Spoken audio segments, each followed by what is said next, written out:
Hello friend, CGPSC hand written notes के YouTube channel में आप सभी का बहुत बहुत स्वागत है।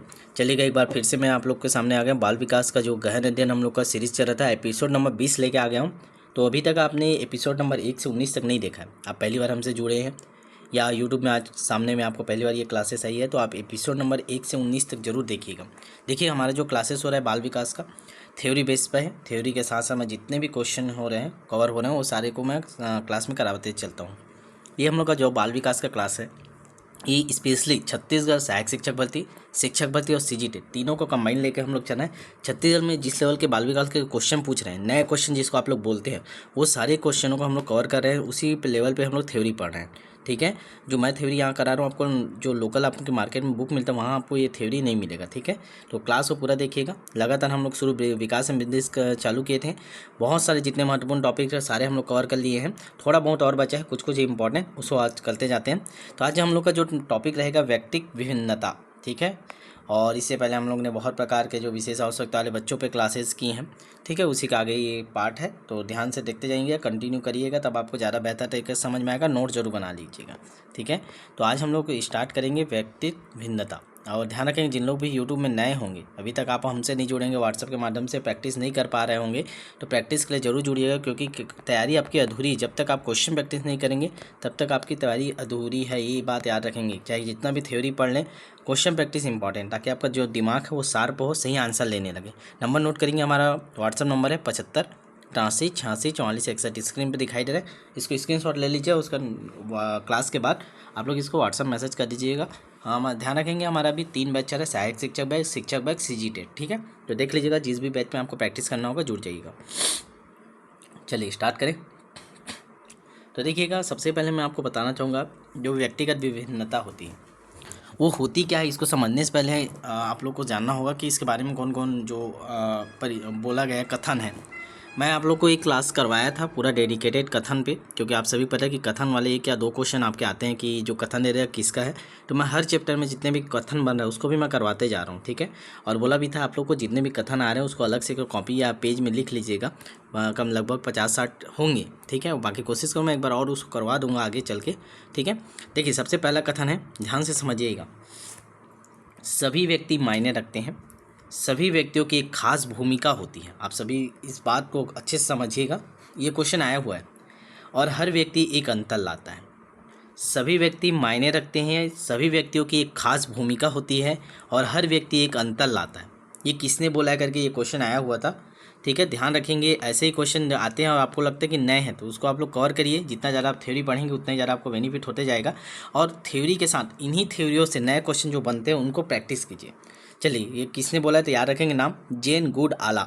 जेन गुड आला ने बोला है, व्यक्ति के परिचय के भिन्नता के अंतर्गत का ये कथन है कि सभी व्यक्ति मायने रखते हैं, सभी व्यक्तियों की एक खास भूमिका होती है और हर व्यक्ति एक अंतर लाता है। ठीक है, इसको याद रखिएगा, नोट कर लीजिएगा, आया हुआ इसलिए मैं आपको करा रहा हूँ।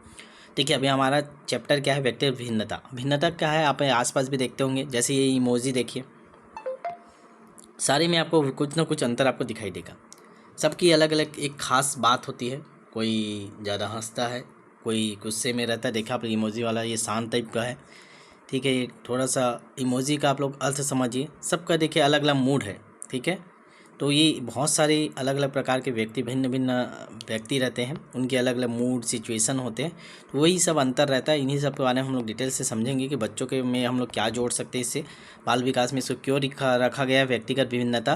क्या क्या क्वेश्चन आपके ये छत्तीसगढ़ व्यापम लेवल पे बन सकते हैं, शिक्षक भर्ती में, सहायक शिक्षक भर्ती में, सीजीटेट में, उन सबको हम लोग कवर करते जाएंगे। तो आराम से सुनिएगा, क्लास लंबा चलेगा आज थोड़ा। ठीक है, चलिएगा। तो सबसे पहले हम लोग इसको समझते हैं, शब्दों का अर्थ को। ठीक है, पूरा बेसिक से मैं लेके आ रहा हूँ एक एक करके, ताकि आपको कहीं भी भटकना ना पड़े, फर्स्ट क्लास आप लोग का जो नोट्स है वो बन जाए। चलिए, व्यक्तिगत विभिन्नता एक बहुत ही प्रचलित शब्द है। अक्सर आपने सुना होगा या अपने घरों में देखा होगा कि आपका भाई या आपकी बहन आपसे बहुत भिन्न है या कई मायनों में भिन्न है, जबकि आप दोनों के माता पिता एक ही हैं। अब हम लोग बोलते हैं भाई अनुवांशिक इसके माता पिता एक है तो इनके में कुछ ना कुछ गुण तो एक होना चाहिए, लेकिन वो अलग रहते हैं। अब हमें यह भी ज्ञात है कि हमारे माता पिता से भी हमारी भौतिक विशेषताएं हमें मिली है। भौतिक विशेषताएं मिल गई, मतलब भौतिक विशेषताएं मतलब घर हो गया, जायदाद हो गया, गाड़ी कार मोटर, ये सब क्या भौतिक विशेषताएं होती हैं। तो क्या आपके मन में यह सवाल नहीं आता कि आप अपने भाई या बहन से कई बातों में भिन्न क्यों और कैसे हैं? तो चलिए सबसे पहले यह जान लें कि आखिर व्यक्तिगत भिन्नता क्या है। अगर इसे परिभाषित करना चाहे तो कैसे परिभाषित करेंगे, तो ध्यान से सुनिएगा। परिभाषाओं से क्वेश्चन आता है, इसमें मैं सारे परिभाषा को लेके आया हूँ। नोट्स बनाने में थोड़ा सा समय लगता है, इसीलिए क्लासेस थोड़ा सा लेट से हो रहा है, इस चीज़ को समझिएगा। लेकिन जो भी क्लास हो रहा है उसको मिस मत करिएगा, पूरा देखिएगा शुरू से अंत तक, एक एक पॉइंट आप लोग, ठीक है। चलिए तो देखिए, अब सबसे पहले इनका परिभाषाएँ हमको देखना पड़ेगा। तो व्यक्ति भिन्नता की परिभाषा है, हम सब किसी न किसी बात में दूसरे से भिन्न होते हैं या पृथक होते हैं। यही कारण है कि हम अपनी अपनी व्यक्तिगतता के लिए हुए हैं, ठीक। व्यक्तिगत मतलब कुछ विशेषताएं हैं, मान के चलिए। बोलते हैं ना, आप सबका अलग अलग व्यक्तित्व होता है, उसका व्यक्तित्व अच्छा है, तो वो ये है कि किसी न हर व्यक्ति में कुछ ना कुछ खासियत होती है, ठीक है। और सभी अपने आप में विलक्षण या अद्वितीय कहे जा सकते हैं। अगर हम व्यक्तित्व भिन्नता को परिभाषित करना चाहें तो हम निम्नलिखित तरीके से परिभाषित कर सकते हैं। चलिए परिभाषा देखेंगे। क्वेश्चन आता है, मैं बार बार बोल रहा हूँ, ध्यान देंगे, नोट करेंगे इसको अलग से आप लोग कॉपी में या अपने नोट्स बना रहे हैं उसी में नोट करेंगे।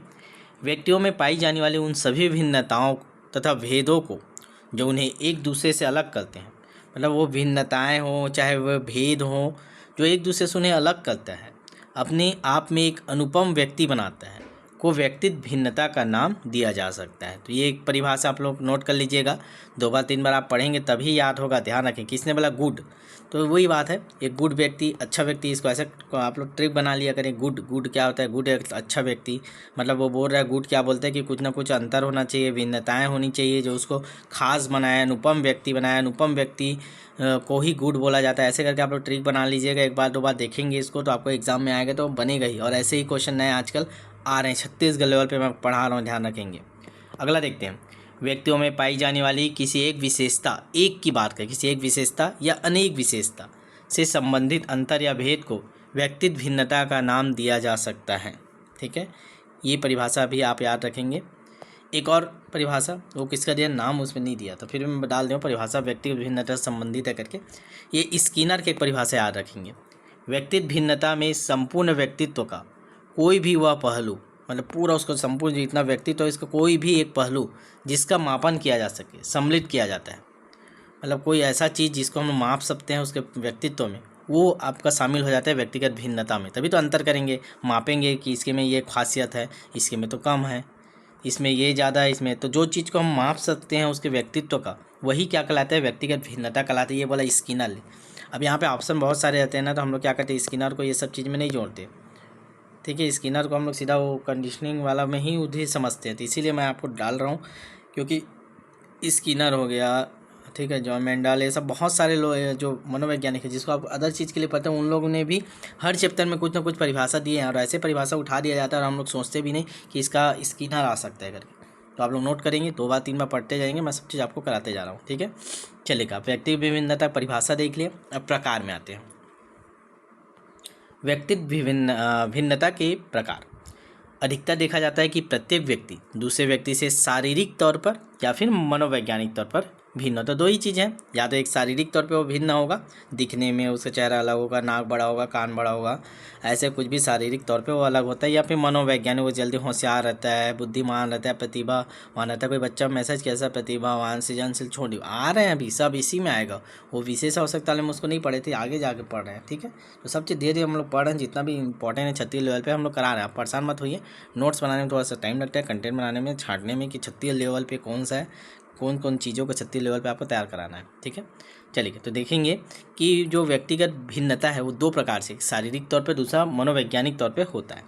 अर्थात वह देखने में या शारीरिक गुणों में दूसरे व्यक्ति से अलग होगा, भौतिक या शारीरिक भेद, या फिर उसके सोचने समझने व कार्य करने का तरीका अलग या भिन्न होगा। तो ये 2 चीज़ देखिए, अगर हम लोग उसको देखने में अगर वो है तो आपका भौतिक या शारीरिक में आएगा, लेकिन सोचने समझने कार्य करने का जो तरीका होता है वो अलग है, तो मनोवैज्ञानिक भेद के अंतर्गत आता है। दोनों को ध्यान से समझिएगा, दोनों में अंतर करना आपको आना चाहिए। मनोवैज्ञानिक भेद तो आपको अच्छे से याद रहना चाहिए कि उसके सोचने समझने और कार्य करने का जो तरीका है वो किसी से अलग है, तो आपको मनोवैज्ञानिक भेद के अंतर्गत आता है। इन्हीं 2 श्रेणियों को मुख्यतः हम व्यक्तियों में पाए जाने वाले व्यक्तित्व भिन्नता के रूप में देखते हैं।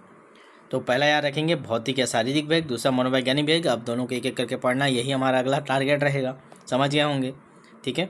और जितने भी क्वेश्चन बनते जा रहे हैं मैं आपको बताते जा रहा हूँ क्या क्या बनेगा, तो क्वेश्चन वहाँ पे बनेगा, ठीक है। व्यक्तिगत भिन्नता के कितने प्रकार हैं? आपके शारीरिक, मनोवैज्ञानिक, इनमें से कोई नहीं, उपरोक्त दोनों, तो आपका ऑप्शन आ जाएगा उपरोक्त दोनों। ऐसे क्वेश्चन नए बनते हैं, ठीक है, ध्यान रखेंगे। बाहर से कुछ भी क्वेश्चन नहीं आता बाल विकास में। 30 में 30 का टारगेट कीजिए, ठीक है। अभी 29 तो हमारे कई बच्चे लाए थे पिछले बार, तो इस बार का टारगेट है 30 में 30 का आपको तैयार करने का, ठीक है। जितना ज़्यादा क्वेश्चन प्रैक्टिस हो, कम से कम 10,000 तो बाल विकास के क्वेश्चन प्रैक्टिस कर लो। हम लोग करा रहे हैं, कम से 10,000 क्वेश्चन आपको करा देंगे सारे साइकिल मिला के। हम लोग का जो बैच है उसमें कंप्लीट सिलेबस ऐसे घूमता है, फिर शुरू से घूमता है, फिर शुरू घूमता है, ऐसे एक बार 2 बार 3 बार जितने बार सिलेबस वो कराते हैं। और हर बार इसमें जैसे 40 क्वेश्चन इसमें दिए तो उस टॉपिक के, तो अगले में कम से कम 10 नए क्वेश्चन बना के कैसे भी करके वो 50 करते हैं, फिर 50 में 60 के, ऐसे क्वेश्चन की संख्या बढ़ते जा रहा है। पुराना को रिवीजन करा रहे हैं, तो कुछ छूटने वाला नहीं हमारे बैच में, ध्यान रखेंगे। जिन लोग भी नहीं जुड़े होंगे प्रैक्टिस बैच में जरूर जुड़ जाइएगा। 75 83 86 44 61 नाम मात्र की फीस है, टाइपिंग शुल्क लिया जाता है। चलिए अब देखते हैं इन दोनों श्रेणियों से संबंधित उप श्रेणियाँ भी हैं। 2 श्रेणी तो हम लोग देख लिए, एक शारीरिक और एक मनोवैज्ञानिक, ठीक है। अब उससे संबंधित उप श्रेणियाँ भी हैं जिन्हें हम निम्नलिखित तरीके से व्यक्त कर सकते हैं। अब क्या क्या है और क्या क्या अंतर हम लोग देखते हैं, जो बच्चों को लेकर हम लोग धीरे धीरे देखिए स्कूल में जाएंगे, अभी घुसेंगे हम लोग, ठीक है। बाल विकास तो हम लोग पढ़ ही रहे हैं ना कि बच्चों को समझने के लिए। तो जो ये वाला चैप्टर है, ये वाला टॉपिक है, इसको क्यों रखा गया सिलेबस में, इसको हम लोग धीरे धीरे घुसते जाएंगे। तो देखेंगे सबसे पहले आपको व्यक्तिगत भिन्नता में याद रखना है अधिगम शैली संबंधित भेद। अधिगम शैली, अब पढ़ने का तरीका, कोई बच्चा कैसे पढ़ रहा है, नाच कूद रहा है, कोई हंसते से, कोई चलते चलते पढ़ता है, कोई बैठ के पढ़ता है, कोई सो के पढ़ता है, बहुत सारे तरीके होते हैं अधिगम शैली संबंधित। तो इससे भी व्यक्तिगत भिन्नता आपको दिखाई देगी कि ये बच्चा तो ऐसा करता है, ये बच्चा अच्छा करता है, दोनों में अंतर हो गया। तो ये हो गया अधिगम शैली। अभिरुचि संबंधित, कोई ज़्यादा अभिरुचि ले रहा है, इंटेलिजेंट है बच्चा, प्रतिभा से इसी में आता है सब, वो प्रतिभाशाली जो बच्चा है, कोई सृजनशील बच्चा, वो क्यों कहा कैसे खोजने में लगेगा, और जो प्रतिभाशाली वो आंसर डायरेक्ट आंसर खोजने में लगेगा, ठीक है। और ऐसे करके अभी आगे एक एक कर पढ़ेंगे इसको। फिर उपलब्धि संबंधित भेद हो गया।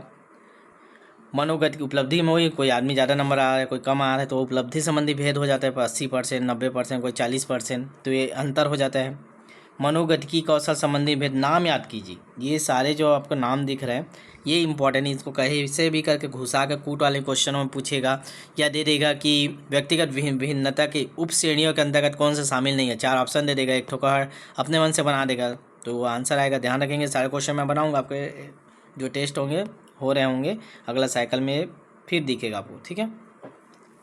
तो ध्यान से सुनिए, अधिगम शैली संबंधित भेद, अभिरुचि संबंधित भेद, उपलब्धि संबंधित भेद, मनोगतिकी कौशल संबंधित भेद, नैतिक विकास संबंधित भेद, मूल्य संबंधित भेद, उपलब्धि संबंधित भेद, अभिव्यक्ति संबंधित भेद, आत्म संप्रत्यय संबंधित भेद, शारीरिक विशेषता संबंधित भेद। सारे को नोट करके रखिए, कम से कम आप देखे रहेंगे तो एग्जाम में आप जैसे बैठेंगे ऑप्शन में आपको दिखेगा तो फटाक से क्लिक करेगा आपका दिमाग।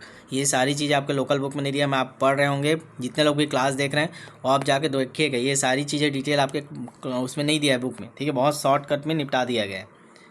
चलिए आगे देखते जाएंगे। अभिव्यक्ति संबंधित भेद होता है, आत्म संप्रत्यय संबंधित भेद, शारीरिक विशेषता संबंधित भेद, संवेग संबंधित भेद, रुचि संबंधित भेद, अध्ययन आदतें संबंधित भेद, व्यक्तित्व संबंधित भेद, लिंग संबंधित भेद, भाषा संबंधित भेद, स्वभाव संबंधित भेद, बहुत सारे हैं, देखते जाइए, ठीक है। फिर मानसिक योग्यता संबंधित भेद, तो इतने सारे आपके उप भेद में आते हैं, ध्यान रखें, उप श्रेणियाँ हैं, ठीक है। तो नोट कर लिए आप लोग, इसको नोट कर लीजिएगा, एक बार 2 बार पढ़ेंगे, जब नोट्स बन जाएगा उसका रिवीजन किया करें आप लोग। क्लास नहीं हो पाता उस दिन, पुराना को खोल कर रिवीजन कीजिए। 119 का क्लास होना अपने आप में बहुत बड़ा क्लास है, ऐसा नहीं है कि हम लोग आप ज़्यादा क्लास नहीं कराए, 19 क्लासेस मैंने कंप्लीट कराया, 20वां क्लास एपिसोड नंबर 20 चल रहा है, ठीक है। बाल विकास के लिए बहुत सारे कंटेंट आपको मैं दे चुका हूँ, और ऐसा कंटेंट है जो लोकल बुक में नहीं मिलता, जो नए लेवल के जो कंटेंट है वो आपको मैं प्रोवाइड कर रहा हूँ। चलिए अब एक एक करके देखेंगे, सारे को तो पढ़ नहीं सकते, जितना सारा लिस्ट देखें तो उसमें से कुछ कुछ जो इंपॉर्टेंट है उसको देख लेते हैं, समझिए क्वेश्चन यहीं से बनता है, मैं बार बार यहीं से क्वेश्चन बनेंगे, ठीक है। चलिए, और जिन लोग भी नए होंगे यूट्यूब में अभी तक नहीं जुड़े होंगे हमसे, तो चैनल को सब्सक्राइब कर दीजिएगा ताकि जो भी क्लास हो आपको नोटिफिकेशन मिल जाए। और व्हाट्सअप से जरूर जुड़ जाइएगा, व्हाट्सअप मैसेज कर दीजिएगा। आप तैयारी किसी का भी कर रहे हैं, सहायक शिक्षक CG टेट या अन्य किसी व्यापक एग्जाम का, तो उसका भी हम लोग का प्रैक्टिस करवाया जाता है, ठीक है। चलिए आप समझते जाएंगे, एक एक करके देखेंगे, शॉर्टकट में निपटाएंगे, ठीक है। सबसे पहले देखते हैं अधिगम शैली संबंधित भेद। अधिगम शैली से अभिप्राय क्या है? अधिगम शैली मतलब पढ़ने का जो तरीका हो गया, तो एक ऐसी विधि या पद्धति से है जिसे अपनाकर विद्यार्थी नवीन ज्ञान को सीखता है या धारण करता है। देखिए शब्दों के चयन भी आप लोग अच्छे से कीजिएगा, ठीक है। विद्यार्थी नवीन ज्ञान को सीखता है या धारण करता है, ठीक है, वो क्या कहलाता है, अधिगम शैली संबंधित भेद। नीचे दिए गए चित्र, आपको अभी नीचे चित्र भी है, इसके में नहीं आ रहा है, नीचे जाएंगे दिखेगा। देखकर आप में कई लोग यह अनुमान लगा सकते हैं कि अधिगम शैली कई प्रकार की होती है। मैं आपको बताऊंगा अभी, तो आप लोग देख के जान जाएंगे कि अधिगम शैली कई प्रकार की होती है। जैसे विजुअल, दृश्य, कोई आदमी देख के सीखता है, शाब्दिक बोल के सीखता है, शारीरिक कुछ क्रिया करके सीखता है, तार्किक रूप से सीखता है, सामाजिक व एकांत, ये सारी चीज़ें हैं जो आपको भी नीचे चित्र में सीधे चलते हैं एक बार, तो ये आपको समझ में आ जाएगा कि सीखने के अधिगम के बहुत सारे प्रकार हैं। ये आपको दिखाई दे रहा है। जैसे पहला आप चित्र देखिए, विजुअल, बच्चा देख रहा है, you prefer using picture image in the special spatial understanding, ठीक है, वो देख के सीख रहा है, ठीक है। दूसरा म्यूजिक, म्यूजिक के थ्रू वो सीख रहा है। वर्बल, बोल के सीख रहा है। फिजिकल, काइनेस्थेटिक, गतिकी करके, गति करके सीख रहा है। फुटबॉल खेल रहा है तो उसमें भी उसका दिमाग कॉन्सनट्रेट हो रहा है कि कैसे मारना है, कैसे उसको रोकना है, कहाँ से उछालना है, तो बहुत सारी चीज़ें हैं। तो और लॉजिकल, मैथमेटिक्स, वो देखिए जमा कर सीख रहा है। रीजनिंग, सोशल से सीखता है, आदमी एक दूसरे से जुड़ाव होता है तो ग्रुप डिस्कशन होता है, ठीक है। और अकेले में एकांत में बैठ के भी पढ़ता है, एलोन वर्क, ठीक है, जैसे लाइब्रेरी में पढ़ते हैं। तो ऐसे बहुत सारे तरीके हैं जो अधिगम शैली के अंतर्गत आता है, जो एक दूसरे को विभेद करता है, एक दूसरे को व्यक्तित्व भिन्नता के अंत को ले जाता है। तो ये सारी चीज़ें क्वेश्चन बनते हैं, ध्यान रखेंगे। जब क्वेश्चन आते जाएंगे तब आपको समझ में आएगा। अभी आपको लग रहा है कि थ्योरी ज़्यादा हो रहा है, थ्योरी नहीं है, यहीं से ही क्वेश्चन बनेंगे, ठीक है। तो ये समझ में आ गया होगा, इसको पढ़ने की भी ज़्यादा ज़रूरत नहीं है। हर एक बच्चे की सीखने की शैली विविधता लिए हुए है, किसी को देखकर तो किसी को करने पर, कोई सुनकर, कोई समूह में, कोई एकांत में चीज़ों को सीखने की कोशिश करता है और धीरे धीरे यही उसकी अधिगम शैली बन जाती है। अधिगम शैली का भेद जानने के पश्चात हमें यह याद रखना चाहिए कि जिस अधिगम शैली में बच्चे को सिखाने में आसानी हो, बच्चे को उसी शैली में सीखने देना चाहिए। आप लोग ये चीज़, ये देखिए यहाँ पे आ रहे हैं हम लोग, बच्चों को स्कूल की तरफ जा रहे हैं। आपको इससे क्या सीखने मिल रहा है कि अलग अलग बच्चे में अधिगम शैलियाँ अलग अलग होती है। कोई बच्चा खेल के सीखता है, कोई बच्चा पढ़ के, कोई अकेले में पढ़ के। तो उनको जैसे में समझ में आ रहा है उसी पैटर्न में हमको उनको पढ़ाना चाहिए, ताकि बच्चा विषय वस्तु को आसानी से आत्मसात कर सके, ठीक है। चलिए, तो ये हो गया अधिगम शैली संबंधित भेद, समझ में आ गया होगा आपको ये पूरा तरीका। दूसरा देखेंगे अभिरुचि संबंधित भेद। ये क्या होता है? अभिरुचि मतलब इंटरेस्ट। अब बच्चा को कैसा इंटरेस्ट आ रहा है, किसी का कम लेवल पे इंटरेस्ट, किसी ज़्यादा लेवल पे इंटरेस्ट, ठीक है, तो वो है अभिरुचि संबंधित भेद। व्यक्ति एक दूसरे से कई मापदंडों के आधार पर भिन्न होता है, उनमें से अभिरुचि भी एक भेद है। सभी व्यक्तियों की अभिरुचियों में असमानता पाई जाती है। अभिरुचि, अब इसको समझिएगा, इसकी परिभाषा हम लोग देख रहे हैं। अभिरुचि ऐसी आंतरिक प्रेरक, आंतरिक मतलब समझो अंदर से आता है। आप लोग को लगता है ना कुछ काम देख के, हाँ मेरे को अंदर से मन कर रहा है इस काम को करूँ, तो वही चीज़ है आंतरिक प्रेरक, मतलब होता है जो अंदर से आपको आवाज़ आती है। तो अभिरुचि एक ऐसी आंतरिक प्रेरक शक्ति है जो किसी भी वस्तु को, किसी वस्तु, व्यक्ति या क्रिया के प्रति कार्य करने के लिए व्यक्ति को अभिरुचि करता है। मतलब अंदर से जो आवाज़ आता है ना, वही अभिरुचि। आप लोग समझिए, किसी भी चीज़ को देखते हो, अरे जाना चाहिए कि नहीं जाना चाहिए, जाना चाहिए, चले जाता हूँ, ऐसे का जो कुछ भी काम आने के लिए अंदर से जो आवाज़ आता है, वही चीज़ है अभिरुचि। इसके द्वारा व्यक्ति किसी वस्तु में अपना लगाव या संबंध प्रकट करता है। अभिरुचि व्यक्ति में छिपे हुए अवधान के समान है, मतलब एक व्यक्ति के अंदर में छिपा हुआ है, या फिर हम कह सकते हैं कि अवधान अभिरुचि का क्रियात्मक रूप है, मतलब रोक के रखता है। वो जैसे बाहर आता है हम उस चीज़ को करने लगते हैं। अवधान, इसीलिए अवधान शब्द यूज़ हो रहा है, समझिएगा इस बात को। हमारे अंदर जो आवाज़ आता है लेकिन रोक के रखता है, करूँ कि नहीं करूँ, करूँगा, एक डर सा रहता है, तो वो अवधान है जो डर सा है। जैसे वो मन वाला नहीं, कब कर लेता हूँ, तो जाके निकल जाता है आदमी, आगे बढ़ जाता है, तो अभिरुचि आ जाता है, तो उसका क्रियात्मक रूप आपको दिखाई देता है।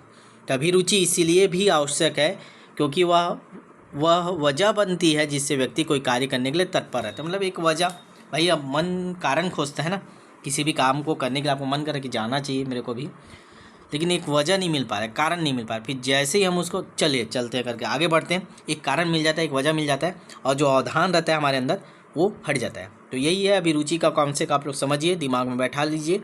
मेन यहाँ पे आपको वही चीज़ समझना है कि अभिरुचि होता क्या है। जो शब्द है इसका अर्थ अगर आपको पता है तो क्वेश्चन कैसे भी घुमा दे, आप क्वेश्चन को करेंगे ही करेंगे। वर्डों के एक एक वर्ड का अर्थ को समझ के पढ़िए बाल विकास में, ताकि वो वर्ड कहीं भी प्रयोग हो, आपको अगर उसका अर्थ पता है तो आसान हो जाता है क्वेश्चन, ठीक है। चलिए आगे बढ़ेंगे।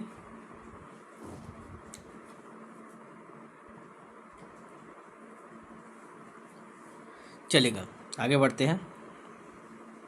मैं बोला था इसी के अंतर्गत जो बच्चे हैं, सृजनशील बच्चे, प्रतिभाशाली बच्चे, वो सारे आते हैं। तो इसको समझ लेते थोड़ा सा।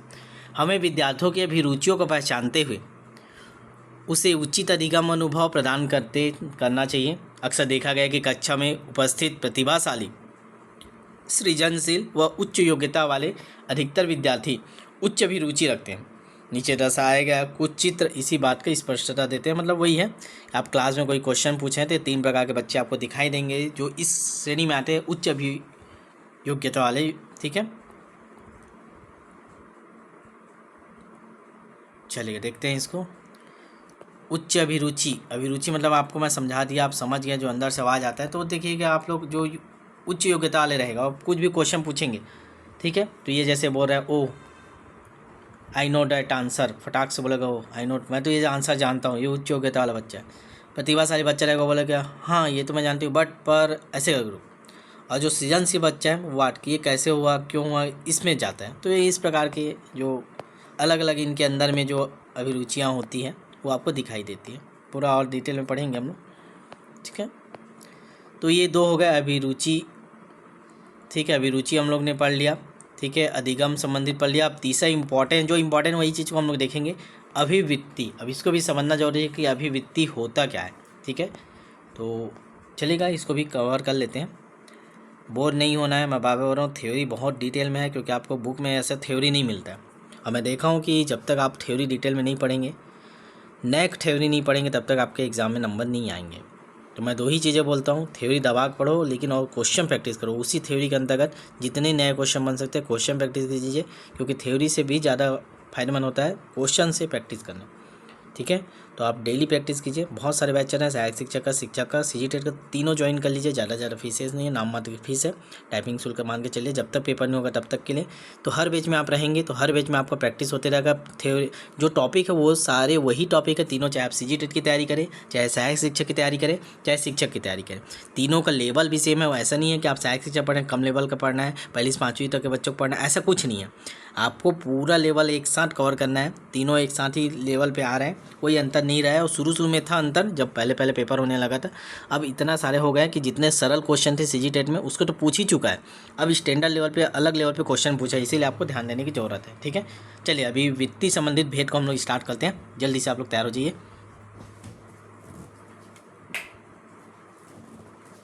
चलिएगा फिर इसको भी समझते हैं, देखेंगे। किसी वस्तु, किसी है ना टाइपिंग मिस्टेक है, किसी वस्तु के प्रति एक विशिष्ट भावना को अभिवृत्ति कहते हैं। ये चीज़ याद रखेंगे, इसमें आपको अभिवृत्ति से संबंधित विशिष्ट भावना, एक सोच जो किसी वस्तु को देख के हमारे अंदर आता है, वही अभिवृत्ति है। आगे आप लोग पढ़ते जाएंगे, समझ में आएगा कि अभिवृत्ति होता क्या है, ठीक है। तो किसी वस्तु के प्रति एक विशिष्ट भावना को अभिवृत्ति के नाम से जाना जाता है। हमारा व्यवहार बहुत हद तक हमारे वातावरण में विद्यमान व्यक्तियों, वस्त्र, विचारों के प्रति हमारे अपने नज़रिए के ऊपर टिका हुआ है। इसी नज़रिए को हम अभिवृत्ति के नाम से जानते हैं। हम वही नज़रिया में आपको बोला ना, किसी भी चीज़ को आपको देख के जो भावना आती है, चाहे वो दया की भावना हो, चाहे हीन भावना, बहुत सारे प्रकार की भावनाएं होती है। तो उनमें किसी प्रकार जो नज़रिया होता है हमारा किसी चीज़ को देखने का, वही नज़रिया को अभिवृत्ति के नाम से जाना जाता है। मैं बार बोल रहा हूँ, आपको ज़्यादा भी फोकस किस में करना है, जो टर्म्स यूज़ हो रहे हैं अभिवृत्ति शब्द, इसका अर्थ आपके दिमाग में बैठ जाए। बस आप इतना टारगेट कीजिए कि अभिवृत्ति आपको समझ में आ जाए। अभिरुचि अभी हम लोग पढ़ा वो समझ में आ गए, अधिगम शैलियाँ जो पढ़े उसका अर्थ आपको समझ में आए। इतना समझ लेंगे तो ये आज का क्लास आपके लिए पर्याप्त है, ठीक है। अभिवृत्ति को आम आदमी की भाषा में किसी चीज़ के प्रति उसका नज़रिया कहते हैं। मैं अभी बता रहा हूँ, नज़रिया ही मान के चलिए। अभिवृत्ति मतलब उसके इसी नज़रिए को हम अभिवृत्ति का नाम दे सकते हैं। अभिवृत्ति हमारे व्यवहार का एक महत्वपूर्ण पहलू है, क्योंकि जैसा आप नज़रिया रखेंगे उसी प्रकार से आप व्यवहार करते हैं। अगर हम अपनी कक्षा के विद्यार्थियों पर एक नज़र डालें तो हम पाएंगे कि वे सभी विद्यार्थी अपनी इस अभिवृत्ति में भिन्नता या विविधता लिए हुए। स्वाभाविक सी बात है, हर बच्चा अलग अलग प्रकार से नज़रिए से देखता है। कोई आप पढ़ाएंगे उसको पॉजिटिव लेता है, कोई निगेटिव लेता है, टीचर पका दे रहा है, कोई बच्चा बोलता है कि बढ़िया पढ़ा रहा है। तो अलग अलग नज़रिया रहता है, इस प्रकार उनमें भिन्नताएँ देखने को मिलती हैं। ये इस बात से भी स्पष्ट होता है कि कक्षा में पढ़ने वाला प्रत्येक विद्यार्थी अपने विषय के प्रति एक अलग भावना, एक अलग दृष्टिकोण, कुछ अलग सोचता है, और उसकी यही अलग भावना, अलग दृष्टिकोण, उसकी अलग सोच उसकी अभिवृत्ति को दर्शाती है। ठीक है, समझ में आ रहा होगा आपको। बहुत शानदार तरीके से, बहुत सरल और सिंपल शब्दों में आपको समझाने की कोशिश कर रहा हूँ। उदाहरण स्वरूप अगर हम लोग इसको समझना चाहें तो एक ही कक्षा में मैं देखिए जो भी मैं बोल रहा हूँ सारे को जो प्रिंटेड नोट्स के रूप में मैं लेके आया हूँ ताकि आपको नोट्स बनाने में आसानी हो। और मैं चाहता था इसको की वर्ड में, की पॉइंट में मैं पॉइंट लिख के उसको समझा देता, लेकिन आप लोग उसको लिख नहीं पाते। बहुत सारे लोग क्या करते हैं, बस ईयरफोन लगा के सुन लिए तो उसका नोट्स नहीं बनाते, लिखने में दिक्कत जाता है, बाद में क्या बोले थे क्या समझाए। इसीलिए मैं पूरा प्रिंटेड फॉर्म में लेके आया हूँ ताकि आप आराम से इसको सुनिए और लिखिए। ठीक है, प्रिंट आउट के चक्कर में भी मत रहिएगा, हाथ से लिखिएगा। जो चीज़ आप हाथ से एक बार नोट्स बना लिए बाल विकास में, हर एग्जाम में आपका काम आएगा आगे जीवन भर जब तक आप बाल विकास पढ़ेंगे। ठीक है, तो चलिए एक उदाहरण के रूप में इसको समझते हैं। एक ही कक्षा में पढ़ने वाले विद्यार्थियों में से कुछ अंग्रेजी भाषा को कठिन मानते हैं, कुछ सरल मानते हैं, कुछ उसे एक आवश्यक विषय के रूप में देखते हैं तो कुछ उसे अनावश्यक विषय के रूप में देखते हैं। अब आप ही बताइए, आप इंग्लिश को क्या मानते हैं? कठिन मानते हैं कि सरल मानते हैं कि जरूरी उसको पढ़ना बोल रहे हो कि नहीं है, कोई मतलब का नहीं है इंग्लिश, ऐसा बोलते हैं। तो अलग अलग नज़रिया है ना, तो बस इसी चीज़ को समझिए। यही जो नज़रिया है किसी भी चीज़ को, किसी व्यक्ति को लेकर, उसी को हम लोग क्या बोलते हैं? अभिवृत्ति। तो हमको समझना है बच्ची की अभिवृत्ति किस ओर है। कहने का तात्पर्य यह है कि जितने लोग उतने ही विचार देखने को आपको मिलते हैं और लोगों की यही विचार उनकी अभिवृत्ति के परिचायक है।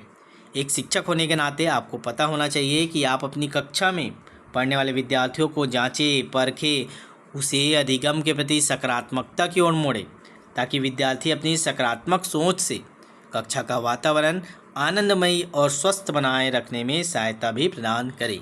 ठीक है, तो ये आप लोग समझ में आ गया होगा आपको। अभिवृत्ति क्या होता है, बहुत कठिन शब्द था। अभी मैं आपसे पूछता तो आप लोग ईमानदारी से बताइए, जितने लोग देख रहे हैं कमेंट में बताइएगा कितने लोग को अभिवृत्ति शब्द का अर्थ पता था। और बाल विकास में आप जहाँ भी उठा पढ़ लीजिए, लुसेंट का बुक में पढ़ेंगे 50 जगह अभिवृत्ति शब्द का प्रयोग होगा, लेकिन क्लियर कट में अभिवृत्ति होता क्या इसको समझाया नहीं जाता और हम लोग बस रट्टा मारते जाते हैं, क्वेश्चन आता है उसको गलत कर देते हैं। ठीक है, तो आज 3 प्रकार हम लोग ने देखा, अभिवृत्ति संबंधित भेद और अभिरुचि संबंधित भेद, और फिर हम लोग ने देखा अधिगम संबंधित भेद।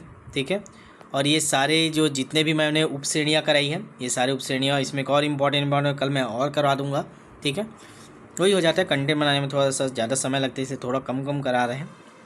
अब कोशिश करूँगा जितना कंटिन्यू क्लासेस हो ताकि जल्दी जल्दी हम लोग इसको कंप्लीट कर पाएँ। अगला सब्जेक्ट भी मैं स्टार्ट करूँगा, आप लोग परेशान ना होइए। बाकी आप लोग प्लेलिस्ट एक बार जाइए, इसी चैनल के प्लेलिस्ट में जाएंगे, आपको बहुत सारे सब्जेक्ट हो चुके हैं। मैं जो पिछले भर्ती वाले में पढ़ाया था वही चीज़ें आपको पढ़ना है इस बार भी। तो जितने सारे प्लेलिस्ट में जो सब्जेक्ट है, मैराथन क्लासेस बहुत सारे मैंने लिया था, 50 से ज़्यादा आपको मैराथन क्लासेस मिलेंगे। क्वेश्चन प्रैक्टिस वाले उसको भी देख लीजिए, कर लीजिए, ताकि मैं फिर से दोबारा कराऊँ तो नए क्वेश्चनों के साथ कराऊंगा, उसको भी मिक्स करके कराऊंगा। तो आपको मज़ा आएगा जब लाइव में आप लोग आंसर देंगे।